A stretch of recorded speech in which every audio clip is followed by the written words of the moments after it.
Sir mobile number ఎండింగ్లో 1 ఉంటే మన జీవితం మీద ఎలాంటి ప్రభావం చూపిస్తుంది అంటారు? ఇది అమ్మ 10వ స్థానం అనేది మనకు ఇంజిన్ స్థానం అంటాం. ట్రైన్ ఇంజిన్ ఎంతైతే పర్ఫెక్ట్గా ఉంటే మనల్ని గమ్యస్థానానికి తీసుకెళ్తుందో అలాగే ఈ 1 నంబర్ పవర్ అంటే రాజయోగం పవర్. ఇది రాజు లాంటి పవర్ని ఇస్తుంది.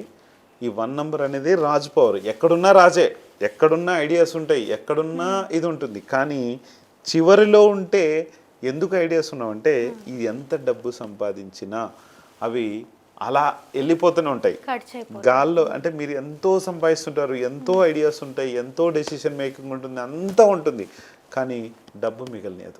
మీరు ఏ స్థాయిలో ఉండండి, చిన్న జాబ్ చేయండి, పెద్ద రాజులా ఉండండి, ఏ మినిస్టర్ కావచ్చు, ఏ ఎమ్మెల్యే కావచ్చు, ఎవరైనా కావచ్చు, మీరు ఏ పొజిషన్లో ఉన్నా, ఏ జాబ్ హోల్డర్ ఉన్నా, ఏ డిపార్ట్మెంట్లో ఉన్నా సరే, ఎలా ఉన్నా సరే, పోలీస్ డిపార్ట్మెంట్ కావచ్చు, నేవీ కావచ్చు, ఎయిర్ ఫోర్స్ కావచ్చు, ఆర్మీ కావచ్చు, ఎక్కడున్నా సరే మీ డబ్బుని మిగలకుండా చేస్తుంది. హారతి కర్పూరంలాగా కరిగించేస్తుంది. చాలామందికి ఇచ్చి కూడా అవి వదిలేసుకోవాల్సిన పరిస్థితి వస్తుంది. అంటే రాజు ఎప్పుడు ఇచ్చే పొజిషన్లో ఉంటాడు కాబట్టి ఇచ్చుకుంటూ తీసుకెళ్ళిపోతుంది.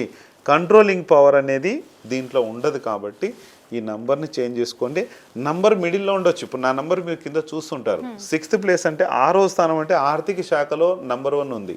అంటే డబ్బు పరంగా చాలా వరకు మనకు వస్తుంది, డబ్బు పరంగా మిగిలించుకోదలుస్తుంటుంది. అంటే నాకు అందరూ 6 కావాలా, నాకు 6th ప్లేస్లో 1 కావాలంటే దొరకదు. ఎందుకంటే అక్కడ ఏ ప్లేస్లో ఏ నంబర్ ఉండాలో నేను చూసి తీసుకున్నాను. కొంచెం మనీని పెట్టి కూడా తీసుకున్నాను, ఒట్టిగా తీసుకోలేదు ఆ నంబరు. అది అన్ని నంబర్స్ ఉంటాయి, దాంట్లో ఒక 7 నంబర్ మిస్ ఉంటుంది. అలాగా నంబర్ని ఎలా తీసుకోవాలో నేను చెప్తాను. మీ డేట్ ఆఫ్ బర్త్ ఎలా ఉంటుందో చూసుకుంటాను. నాకు మీకు నంబర్ అవసరం అయితే కాల్ చేయండి. తప్పకుండా సార్, ధన్యవాదాలు. Thank you.